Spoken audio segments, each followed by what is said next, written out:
नमस्ते बच्चों, आप सभी का स्वागत है।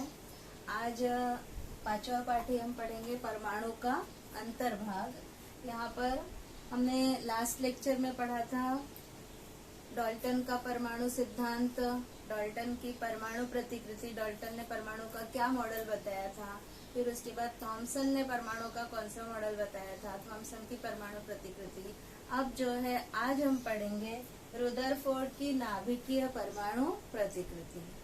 अर्नेस्ट रुदरफोर्ड नामक वैज्ञानिक हुए। उन्होंने जो है विकिरण का प्रयोग किया, अल्फा कणों का विकिरण का प्रयोग किया और उन्होंने जो है परमाणु का अंतर्भाग कैसा होता है ये समझाने का उन्होंने प्रयास किया। सन 1911 में जो है परमाणु का नाभिकीय प्रतिकृति जो है उन्होंने प्रस्तुत की। रुदरफोर्ड ने प्रयोग में जो है क्या किया, रुदरफोर्ड ने एक सोने की पतली पन्नी ली।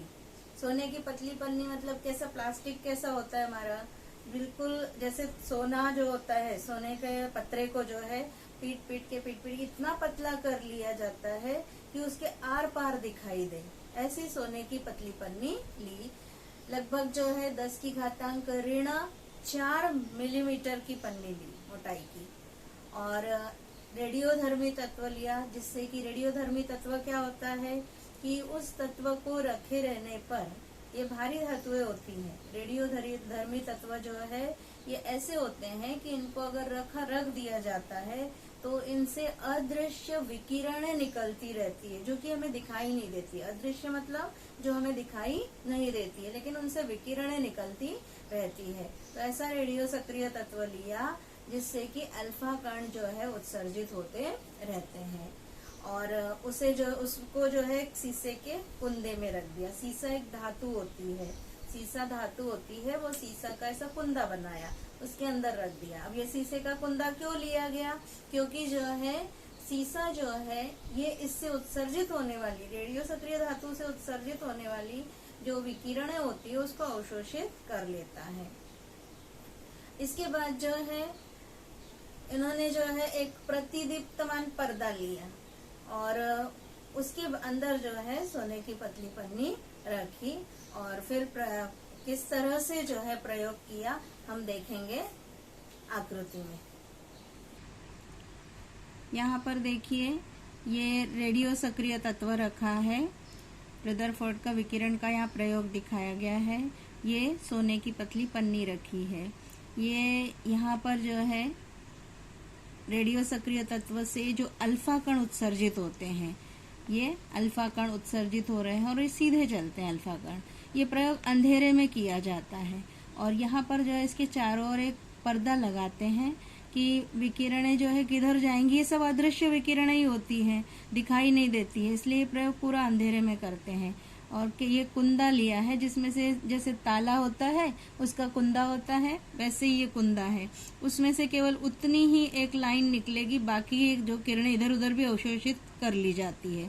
किरणें सब जगह से निकलती हैं लेकिन ये सब किरणें अवशोषित कर ली जाती है, केवल एक छेद से ये सीधे निकलती हैं और ये सोने की पतली पन्नी पर पड़ती है।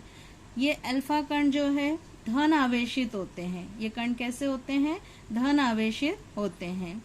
और यहाँ पर जो है परमाणु का द्रव्यमान जो है सर्वत्र एक समान होगा, ऐसा पहले जो है मानना था, लेकिन जो है इस प्रयोग में क्या दिखाई दिया कि यहाँ पर अल्फा कण जो अधिकांश अल्फा कण जो है सोने की पन्नी से निकलकर आर पार सीधे चलेगा, ये दिखाई दिया। और जो है ये पर्दा इसलिए लगाया है कि इस पर टकराते हैं तो जो है अंधेरे में चमक निर्मित होती है। इससे इनको रुदरफोर्ड को मालूम पड़ा कि ये कण सीधे निकल रहे हैं। ये सारे देखिए इधर इधर इधर टकराए तो यहाँ चमक निर्मित हुई। प्रदीप्तमान पर्दा मतलब इस पर्दे पर टकराने पर जो है ये अल्फा कण जो है इस चमक निर्मित करते हैं। तो अधिकांश अल्फा कण सीधे निकल गए, कुछ अल्फा कण जो है टकराकर इधर उधर मुड़ गए, कुछ अल्फा कण जो है अधिक कोण पर मुड़ गए, और कुछ को अल्फा कण जो है एकाध अल्फा कण मतलब 20,000 में से केवल एकाध अल्फा कण जो है विपरीत टकरा कर वापस लौट गया। ऐसा जो है इन्होंने जो है प्रयोग में देखा। यहाँ पर बीच में छेद है, इसमें से ये किरणें आती हैं। ये प्रयोग जो है बच्चों कैसा है, जैसे खिड़की होती है, खिड़की में जो है रॉड्स लगे हुए रहते हैं, जैसे हमारे स्कूल की भी खिड़की है, इसमें बीच में रॉड लगे हुए हैं, है ना। या फिर जो है तार की फेंसिंग लगी रहती है बगीचे में, देखिए बीच बीच में जगह रहती है। तो अगर आप अपने पास पत्थर के छोटे छोटे टुकड़े रख लो और जो है आप पत्थर मारते जाओ, उस तार की फेंसिंग पर पत्थर मारोगे तो क्या दिखेगा आपको कि अधिकांश पत्थर आपके क्या हो जाएंगे, आर पार निकल जाते हैं। खिड़की की इस पे मारेंगे तो क्या होता है, अधिकांश पत्थर आपके आर पार निकल जाते हैं खिड़की में से बाहर। कुछ पत्थर टकरा कर जो है क्या है, इधर मुड़ जाएंगे, कुछ पत्थर टकरा के उधर मुड़ जाएंगे। एक हाथ पत्थर ऐसा होता है कि बिल्कुल सटीक बीच में जाके टकराता है और वापस लौट के आ जाता है। मतलब ये आप प्रयोग करके देख सकते हो। तो इस तरह का प्रयोग जो है ये रुदरफोर्ड का प्रयोग था। उन्होंने अब इस प्रयोग द्वारा उन्होंने क्या देखा कि बड़ी संख्या में जो है सारे अल्फा कण आर पार निकल गए, उसमें कोई रुकावट नहीं थी। मतलब क्या हुआ, इससे क्या निष्कर्ष निकाला कि सोने की पन्नी में जो है, जो ठोस अवस्था वाली पन्नी है जिसमें परमाणु पाए जाते हैं, पूरे परमाणु जुड़े हुए रहते हैं, इकट्ठे रहते हैं, तो अधिकांश भाग जो है क्या है, परमाणु का खोखला होगा, जिसके कारण अल्फा कण आर पार निकल जा रहे हैं। और अल्फा कण क्या है, धन आवेशित है। कुछ अल्फा कण जो है क्या है, टकराकर न्यून कोण पर मुड़ जाते हैं या अधिक कोण पर मुड़ जा रहे हैं।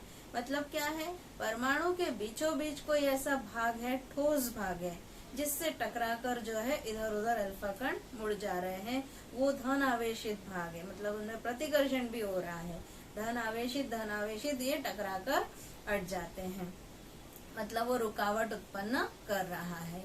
तो इस आधार पर जो है रुदरफोर्ड ने जो है अपने परमाणु प्रतिकृति दी, मतलब परमाणु का उन्होंने अपना मॉडल बताया। कैसा, क्या बताया परमाणु का मॉडल, कि बीच में जो है क्या होगा, केंद्रक होगा या नाभिक होगा बीच, और जो है वो ठोस होता है, मतलब सारे परमाणु का द्रव्यमान बीच में ही केंद्रित होता है, और अधिकांश भाग क्या है, खोखला है। और इलेक्ट्रॉन जो है ये कक्षाओं में चक्कर लगा रहे हैं, ऐसा उन्होंने परमाणु का मॉडल दिया। हम परमाणु का मॉडल देखेंगे, चित्र द्वारा देखते हैं। यहाँ पर देखिए बच्चों, यहाँ पर अर्नेस्ट रुदरफोर्ड नामक वैज्ञानिक हुए, इनका जिन्होंने अल्फा कणों का विकिरण का प्रयोग किया, उनका फोटो दिखाया है। और जो है इन्होंने जो है परमाणु का मॉडल कैसे दिया, परमाणु प्रतिकृति कैसे दी, ये जो है इस तरह की परमाणु प्रतिकृति दी है कि बीच में जो है क्या होता है, परमाणु के केंद्र स्थान पर ये धन आवेशित नाभिक होता है, और परमाणु का सारा द्रव्यमान जो है इसी नाभिक में समाविष्ट होता है। और परमाणु के चारों ओर जो है ये इलेक्ट्रॉन दिखाए हैं, परमाणु के चारों ओर इलेक्ट्रॉन नामक ऋण आवेशित कण जो है परिभ्रमण करते रहते हैं। सभी इलेक्ट्रॉनों का एकत्रित ऋण आवेश यह नाभिक पर स्थिर धन आवेश के बराबर होता है। मतलब जितना इलेक्ट्रॉनों का ऋण आवेश होता है, नाभिक में जो धन आवेश होता है उसके ही बराबर होता है। और धन आवेश और ऋण आवेश ये विजातीय आवेश है, इसका संतुलन हो जाता है, जिसके कारण परमाणु जो है विद्युतीय दृष्टि से उदासीन होता है। यहाँ पर जो है रुदरफोर्ड ने कैसे अल्फा कण जाते हुए दिखाए हैं। देखो बीच में जगह है, चले गए अल्फा कण सीधे सीधे। यहाँ पर जो है हल्का सा तिरछा चला गया है, और एक अल्फा कण जो है, कुछ अल्फा कण साइड में टकराए तो इधर मुड़ गए हैं, और एक हाथ अल्फा कण ऐसे होगा 20,000 में से एक अल्फा कण जो वापस लौट कर चला जाता है। तो परिभ्रमण करने वाले इलेक्ट्रॉन और परमाणु नाभिक के बीच ये जो खाली जगह होती है, इसके कारण जो है ऐसा होता है। इस तरह से जो है ये परमाणु रुदरफोर्ड का परमाणु प्रतिकृति का मॉडल है। इस प्रकार रदरफोर्ड ने जो है कैसा मॉडल दिया, बीच में जो है नाभिक होता है और नाभिक के चारों ओर कक्षाएं पाई जाती हैं। ये कक्षाओं में इलेक्ट्रॉन चक्कर लगाते रहते हैं, ऐसा जो है उन्होंने बताया था। लेकिन जो है भौतिक शास्त्र के अनुसार एक नियम होता है कि अगर जो है वृत्ताकार कक्षा में इलेक्ट्रॉन चक्कर लगा रहे हैं तो कोई भी वस्तु जो है अगर ऊर्जा चक्कर लगा रही है तो उसकी ऊर्जा धीरे धीरे कम होती चली जाती है। मतलब अंत में जो है क्या है, उसका परमाणु का विनाश हो जाना चाहिए, परमाणु अस्थायी होना चाहिए, ऐसा जो है रदरफोर्ड की प्रतिकृति के अनुसार दिख रहा था। लेकिन जो है केवल जो रेडियो सक्रिय पदार्थ है जिनसे विकिरणें उत्सर्जित होती रहती है, केवल वही जो है अस्थायी होते हैं, बाकी सारे परमाणु जो है एकदम स्थायी होते हैं। इसकी पुष्टि जो है आगे नील्स बोहर नामक वैज्ञानिक हुए, उन्होंने जो है अपनी परमाणु प्रतिकृति जब प्रस्तुत की तब जो है ये रदरफोर्ड का मॉडल जो है मान्य हुआ। इस प्रकार रदरफोर्ड का परमाणु प्रतिकृति कैसी है, जैसे सौर मंडल में बीच में सूर्य होता है और चारों तरफ कक्षाओं में ग्रह चक्कर लगाते रहते हैं, वैसे जो है प्रतिकृति रदरफोर्ड के परमाणु मॉडल की है, परमाणु प्रतिकृति की है। इस प्रकार जो है आज हमने ये रदरफोर्ड का परमाणु प्रतिकृति पढ़ी।